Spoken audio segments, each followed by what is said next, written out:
Hey, everybody. Welcome to Rob Nelson Live. Getting started a little bit late today. Had some tech issues here. Welcome to the show. Thanks for joining me. Happy Wednesday. A lot going on today. A lot going on. Let's start with Hamas and let's start with Israel. So the deal was 72 hours after Israel, the signing, Israel backs its tanks up, backs its guns up, lets the aid in. Hamas releases all the hostages. And then Israel releases thousands of Palestinian prisoners. Hamas released all the living hostages, and it only released 4 of the dead ones out of 28. Today, they released a few more. So now there's 7 released. And Hamas is saying they don't have any more. They can't find any more. No, this is not a good situation. You first have to ask yourself, do they really not know where the other 21 bodies are? I suppose it's possible. I'm going to give them the benefit of the doubt. The bodies could be hid under rubble, right? I mean, that's an option. They're just buried there under the rubble. Maybe they can't dig them out. They don't know how to find them. That's one possibility. You know, the other possibility is they're lying. There's a reason for that we'll get to. The third possibility is that they view the Jews as like worse than the devil. They view them as like vermin, rats. Like, I lived in New York City. They're like big rats to them. The Zionist evil ones. It's very possible that they kicked and spit on the bodies and laughed as they were dead and just shoved them to the side and feed them to the dogs, so to speak. Like they probably never expected they were going to be in a position to have to return the dead bodies. And they didn't care enough to go, these are dead hostages, we're going to take them. If for no other reason, then we might need them as leverage or bargaining power. I think that's the most likely possible answer. Not that they just all 21 got lost in the rubble somewhere. I mean, it is possible, but not likely. Not likely that they all just got lost in the rubble. I think there's more to it than that. Oops. And my glasses just broke. Well, there you go. That's a day. I don't like wearing glasses. I hate wearing them. I can see an ant crawling on the wall like 40 feet, 30 feet from me, but I can't read my phone with them off. And I just broke them. So now I'm wearing broken glasses. It's ghetto. They don't look broken now, but clearly it just cracked. I guess my brain was going so fast, I went boom. So I think they probably, I'm guessing that they I don't think they cared enough about them. They despise Jews. And this is a point people have to realize. They don't just despise their enemy the way like Americans and Germans in World War II, or even the Vietnamese in the U.S., or the Koreans in the U.S. in the Korean War, the Vietnamese War. I mean, there was a little of that despising, the other race. Americans calling the Japs, the Germans Krauts. The Vietnamese, the jokes about their eyes, and the Vietnamese hated the Americans. It was racism going both ways. Although we started the war, fair point. But Hamas, they just despise anyone who's Jewish. They don't really care. You're just a Jew to them. You literally are. You are evil. You are worse than the most venomous, horrible vermin you can think of. So I think they just didn't care about the bodies. That said, what's going to happen now? Well, Israel's delaying aid, saying we're not getting aid. We're slowing it back down. We promised it. Now we're not. And they're getting ready to possibly reinvade. So this whole thing's riding on a very, it's on the edge of a big old precipice. It's like standing on a 100-foot cliff and leaning forward. A gust of wind, woof, and it's all over. I had a friend, I used to climb in the old days. I have some great climbing stories. I'll share them on another show. He had fallen off a cliff when he was a teenager, drunk, and he got caught. This is a true story. He got snagged. It's like in a movie. He got snagged by a dead tree branches hanging out, snagged him, and snagged his clothes and hung him up there. He flew in air support and put people up and got him off. And he was convinced after that he would never die falling off a cliff. So we'd go climbing. He'd be at the top of like 100, 200-foot cliff. And he'd just put his feet over the edge and go, woo, woo, woo. And I'd be like, dude, like one gust of wind, you're gone with the wind. He'd be like, it's not going to happen. It's not how I die. Sidebar story, totally sidebar. So Donald Trump, President Trump, calls Jake Tapper at CNN this morning. Hey, Jake, it's Trump. I said, seriously. I wonder if he has somebody make the call for him. I think he probably just picks it up and, hits the number. He goes in his contacts, Jake Tapper. This is one of the things I love about Donald Trump. He for all the talk that he, well, first of all, Trump understood the attention economy we're in. He understood the need to get attention and how short people's attention is and how immediate it has to be. I said this in 2015 when he was using Twitter and social media to get elected the first time, and he did. And then he'd be tweeting and stuff as president. And during the campaign and after, people were like, it's a disgrace to the presidency. Presidents shouldn't operate this way. It's not how you should campaign. You're running for president. And when you're president, you shouldn't use Twitter. That's not appropriate. This is a social media app for people. But then everybody started doing it. All world leaders now, everybody uses X to communicate, to send messages. And we all live in a social media landscape with an attention economy where our attention is fixated on, it's like it's sucked in. So it's sort of like, and I'm going to come back to this at the end of the show, but it's sort of sucked into where your feed, like you try and watch an Instagram reels, you just get sucked in. You can't stop. You just keep going one to the next. Suddenly 2 hours have passed. Or people who are on Facebook, same thing, seeing the feeds, the posts in your feed.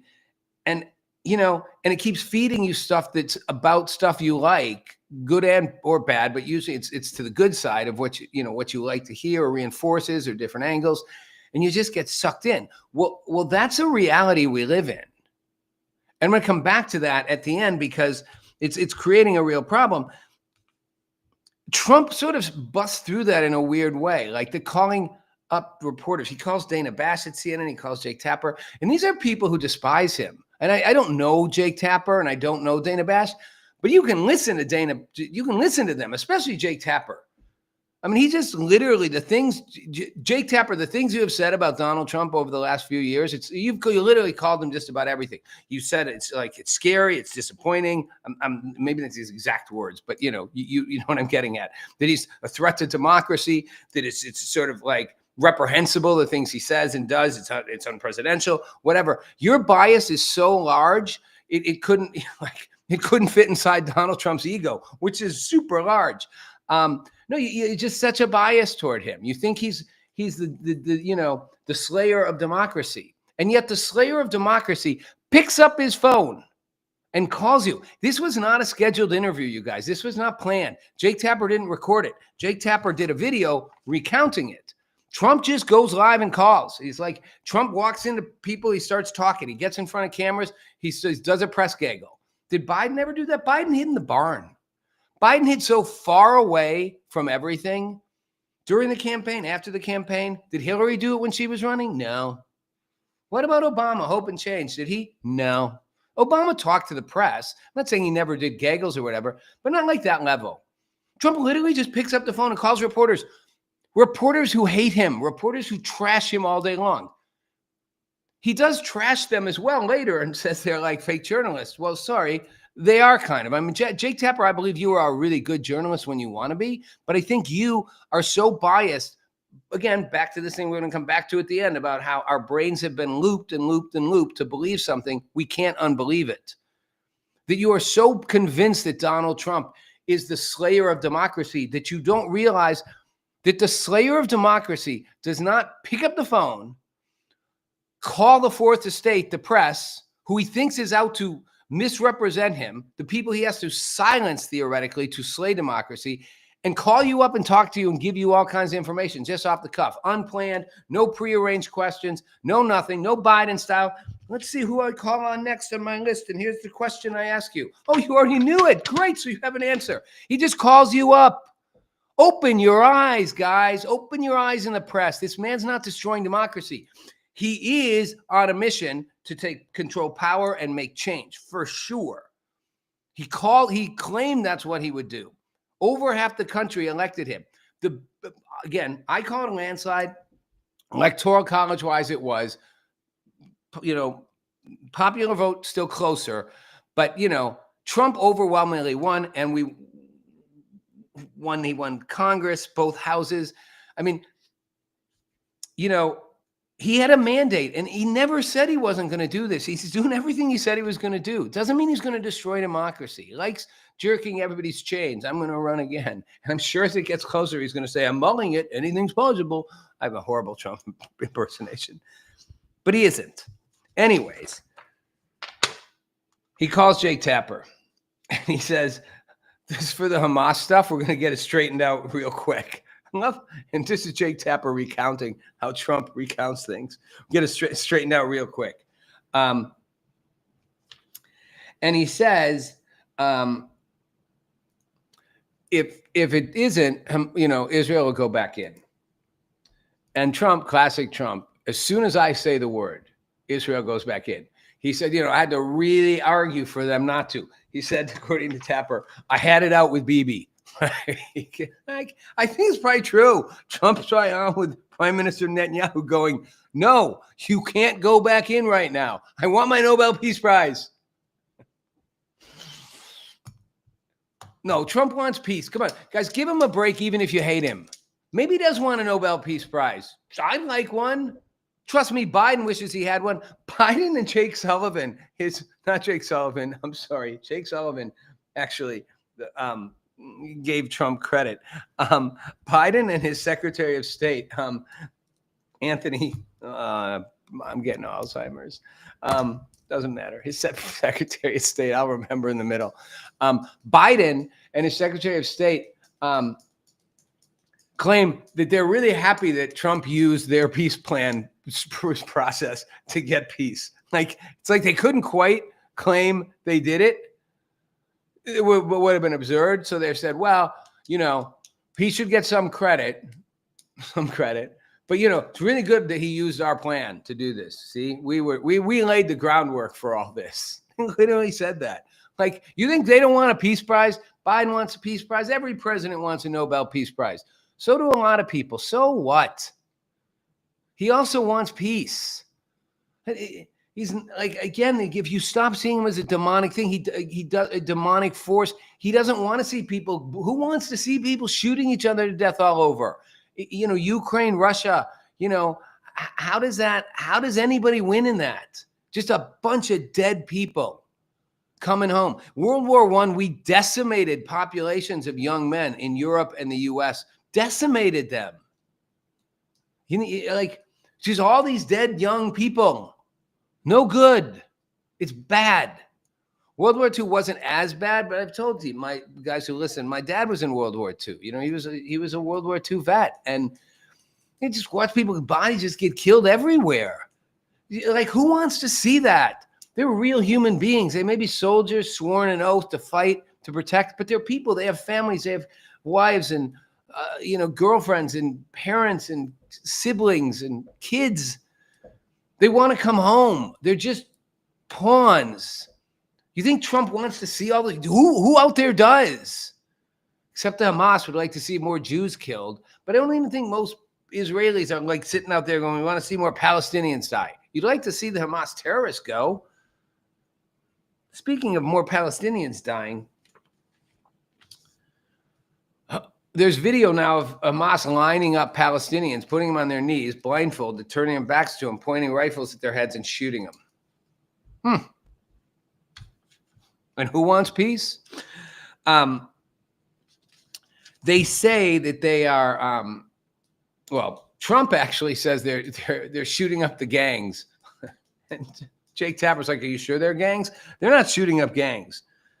They're shooting up anybody who they thought was a collaborator with Israel.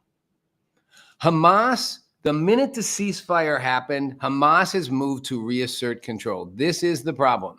This is why Bibi Netanyahu, Prime Minister Netanyahu, is like, I think I need to bring the troops back in. The minute they get a little room, they go scurrying out there back in, and boom, we're taking control. And we're showing people, before any of you in Palestine think the Palestinian Liberation Organization or any other organizations coming in here, we are in charge. We may be broken, battered, whatever. We are in charge. You are our subjects. We own you.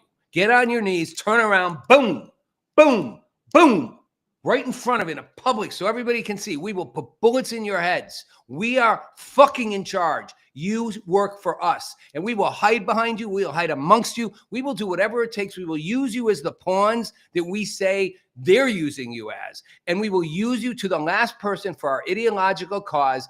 Get the Zionists, wipe the Zionist curse from the earth. That's Hamas. All you in college, go do your homework. Take your little things off. I won't call them what they are for you because you're fake. You're just owning fake, wearing this stuff, marching around, no clue what you're really talking about. You'd all have your hands cut off half the time if you were in there for being too promiscuous, for being gay, for being gender queer, for being too much for women's rights. You'd all be messed in a minute. The Palestinians, Hamas laughs at you. Look at these stupid tools that are sending our message out. Good for them. Let them do it. I'm not holding back. Hamas is worse than Israel in this situation. And the Palestinian people are the pawns. The Trump plan comes in with the support of Europe, with the support of most of the Middle East. I mean, they all went to Egypt, European leaders too, to let's move this peace process forward finally, to get a peace. Israel did its part. Hamas is bailing on its. And now they're lining people up in the streets and shooting them to show we're in charge. You think Hamas is going to disarm? I don't. All I can say is they're losing support. The powers that be in the Middle East, the big Gulf states, are going enough. They've had enough. I mean, Iran's wounded. There will never be enough for Iran, but everybody else is like enough. Qatar's like enough. Saudi Arabia's like enough. It's time. It's time. Pull it.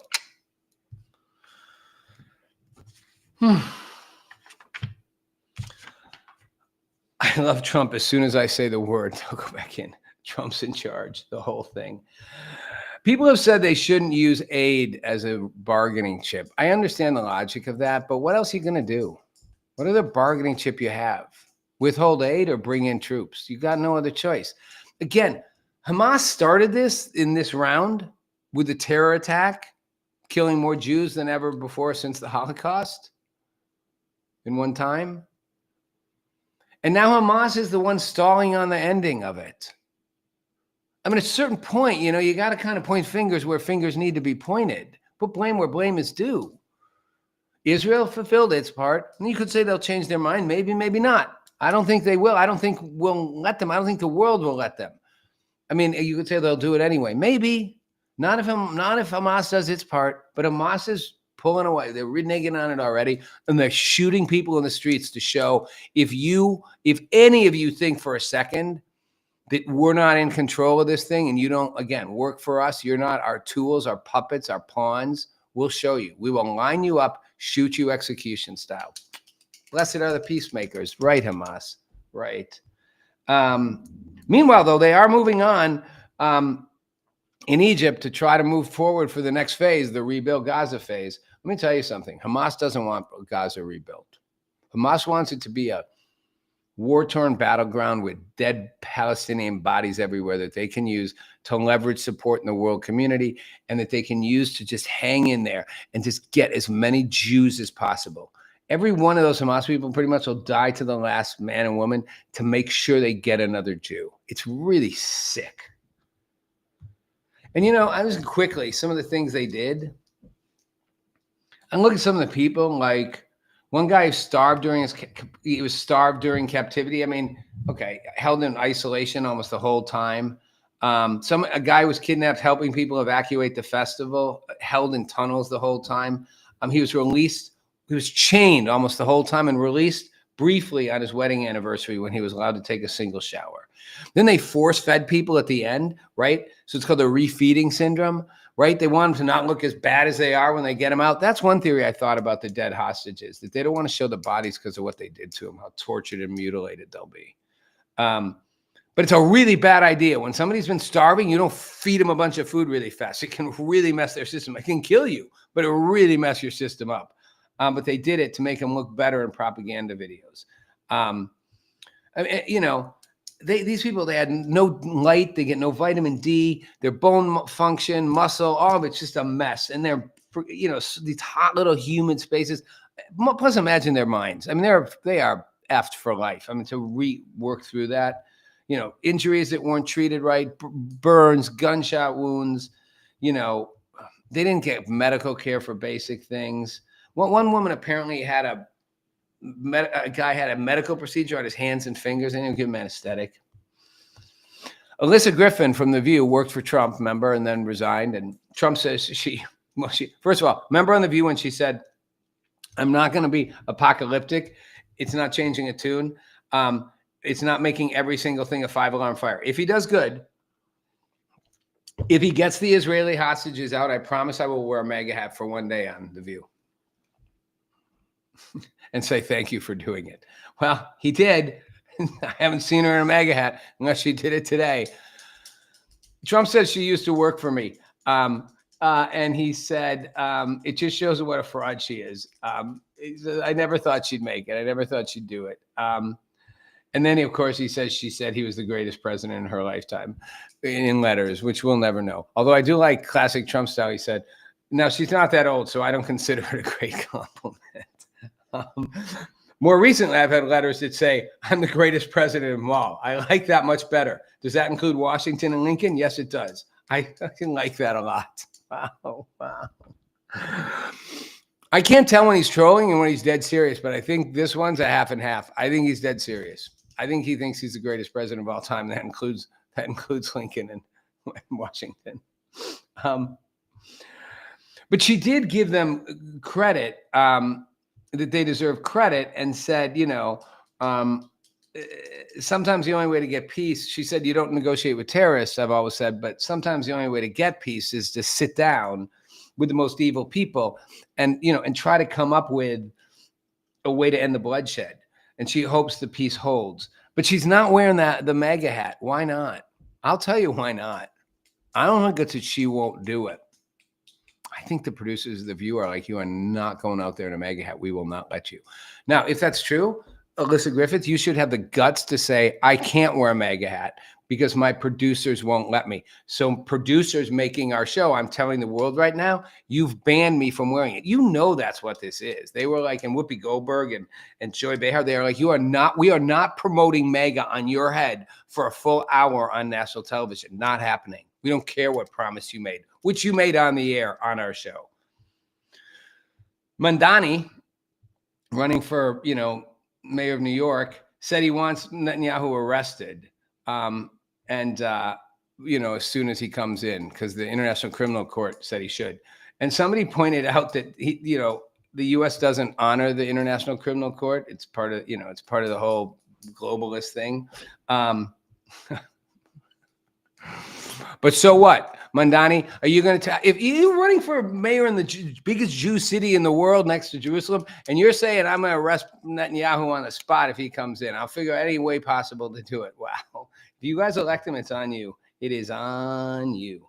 That's all I got to say. This one's totally on you if you elect him. So little time, so much to say. I want to go quickly to something totally different, and then I'll wrap this up. The trans athletes in female sports. So just think about this for a second. There's a male pitcher. He overpowered female athletes in 5 consecutive games. He gave up only 1 earned run over 35 innings and struck out 27 batters. It's pretty good. Not as good as the Dodgers pitching performance last night against my Brewers, where it was a complete one pitcher pitched all 9 innings. That never happens in modern baseball. I don't remember how many strikeouts he had. I was already just getting drunk watching my team get like 1 hit the whole game. We had first pitch was a home run for the Brewers, and that was it. That was it. Anyway, that's sidebar. That's the National League Championship game. This guy overpowers. That's a pitching performance, right? In Minnesota. And so, the Trump administration put up on Minnesota saying you have to you're violating Title IX. And this all came news because the Attorney General of Minnesota is refusing to do it, refusing to honor it. You got a letter from 250 school board members, 150 school districts saying, this isn't fair. Letting a small number of transgender students play doesn't harm anyone, but segregating them does, is what what Ellison, the Attorney General, said. It does harm people to let a small number play, but that's not the point. It's the principle is the point. And this is what I mean about the mindset thing. Like, how many times do you have to see that kind of performance? No female pitcher can do that performance against female players. It just doesn't happen. Same with the Jurupa High School volleyball team. Now they've had 10 games forfeited because the teams just won't play them. They dominate in everything because they got a guy who's bigger, stronger, and can. You watch women's volleyball, it's really fun to watch. You got to be tall and big to do that, But if you're that big and strong, you can hit that ball so hard and fast, nobody can retreat, nobody can get it back. And if it hits them, it's like, boom, they're going to be unconscious. It's like being hit by a fastball.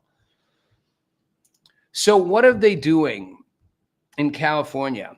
They've decided to, if you compete with a transgender biological male, you get to be on the podium too if he beats you. Okay, so you get to be, you get a spot higher, but you get on the podium next to him, right? And they're in the same spot or one spot higher. So if you're the woman and you're beat by a biological male, you get on the same spot or one spot higher. You've just admitted the problem. Why would you do that if it was all so fair and didn't matter? Why would you do it if having a biological male didn't actually make a difference in how effective you are? Again, this is not about trans people's rights or taking care of the tiny minority of people who deal with this challenge. It's just so obvious that the male biology beats the female biology 90% of the time. And it's so obvious that California is going, okay. If you competed with a trans male and you lost, we'll put you next to him or one above him. You've just admitted the problem is real. You've just admitted that it doesn't work, that it's not fair. It's not about being discriminatory or anti-trans or anti-anything. It's about going, you're a biological male and you are physically superior to your equivalent biological female. And you will probably not do so great against your own biological males, but you will dominate against them. And that's not being, sexist or anything. Find me a sport. Put any sport you want. Put the women's swim team against the men's swim team in any college program. Put the tennis team, go pro on any of these things. Put any WNBA team. Pick the perfect team of all the best players and put them against the worst team of male NBA players. The male team will win. It's biology. It's pretty simple. Last thing on this. A professor in England, Eric Kaufman, did a study asking a survey of how many students responded to identifying as gender other than male or female. And here were your choices: man, woman, non-binary, agender, genderqueer or gender fluid, or unsure. And the numbers cut in half. In 2024, it's half what it was in 2022 and 2023. So that whole thing, they're telling everybody, question yourself. People started doing it. Then we started to go, maybe you shouldn't, because those identifying as gay or lesbian remained the same. So that part didn't change. But the trans part, where everybody's getting hyped up to consider doing it, and I'll talk more about this in another time. They also found fewer first-year students identified as trans or queer compared to seniors, the opposite of what happened 3 years ago. So that would suggest the number is going to continue to fall. My point in all this is, as I wrap this up, goes back to the thing about how our brains are being washed by the algorithms. People fighting for this thing, forget about the stupidity of the politics of it. But it's only a couple % of the population that identifies as trans anyway. And a lot of that's people kind of questioning. It's a lot of young people who've been told they should question. It's good to question. You don't really know. aside from that, why would you just drill down on this from a logic point of view? Clearly, the logic's eroding. If you lose to a trans man, we'll give you a spot on the podium next to him or one above. Because you kind of lost a fight you couldn't win. It was a little bit skewed. But in your head, you're just getting the message so clearly that you're a trans hater if you think that's true. You're a trans hater if you think there's two sexes. You can be, it's fine if you think you're not sure, you were born into the wrong one, maybe, so you want to make a shift to the other. That's an option. But no, they don't even exist. It's all gender fluid. There isn't even one. You're neither one necessarily just because of your body parts. And it's good for all of us to wonder which one we are. And we're going to double down on it. Doesn't matter if you're a trans man in a biological male in a female sport. That is not an unfair advantage. That's not an advantage at all. I mean, it's just literally so absurd. And I will say, just go back to DNA. Our bodies were designed way, way back, and through whatever you want to believe, God or evolution, to a male and a female to procreate and make more. Can't do it any other way. You can do it without the guy as long as you get the sperm, but that's got to come from the guy. You know, you can't do it any other way. That's our biology. It's not cuckoo. Why would you double down on something other than that? You can double down on wanting to support them, even though, but acknowledging the biology. But people don't even acknowledge the biology. And that's what I mean about how wound up our pathways are with what we've learned to believe from the algorithms. It's why I worry we won't ever find common ground. It's why so many in the media can't pretend to be objective journalists, and they're not even close to journalists. And they think they are. Jake Tapper's a really good journalist. Jake, you are when you want to be. You're really good when you want to be. But you don't seem to see that you have an inherent bias that makes you not be fair to President Trump or even to Republicans to some extent because you despise him so much. You can't see him clearly. You can only see him in the light of he's like Hitler-like authoritarian. Even though he calls you up, which an authoritarian doesn't do, to talk to the press, to give you firsthand insight and answer your questions. Think about all that. I'm Rob Nelson. Thanks for watching. Sorry for the slow start if you tuned in on time. If you didn't, you tuned in late. Either way, I will be back Friday. Have a great night. And nightly recap's up soon, and I'll be hosting it in about 15 minutes. Meet Rob Nelson, talk show host. Because you got the 70s thing going there. I got someone's underwear. Robert Kennedy, thanks for taking a minute. Simple question. Tucker, It's good to see you. Listen, you're a Bitcoin maximalist. You're Bitcoin forever. I hate this central bank digital currency. hey, I don't have all the answers, but together.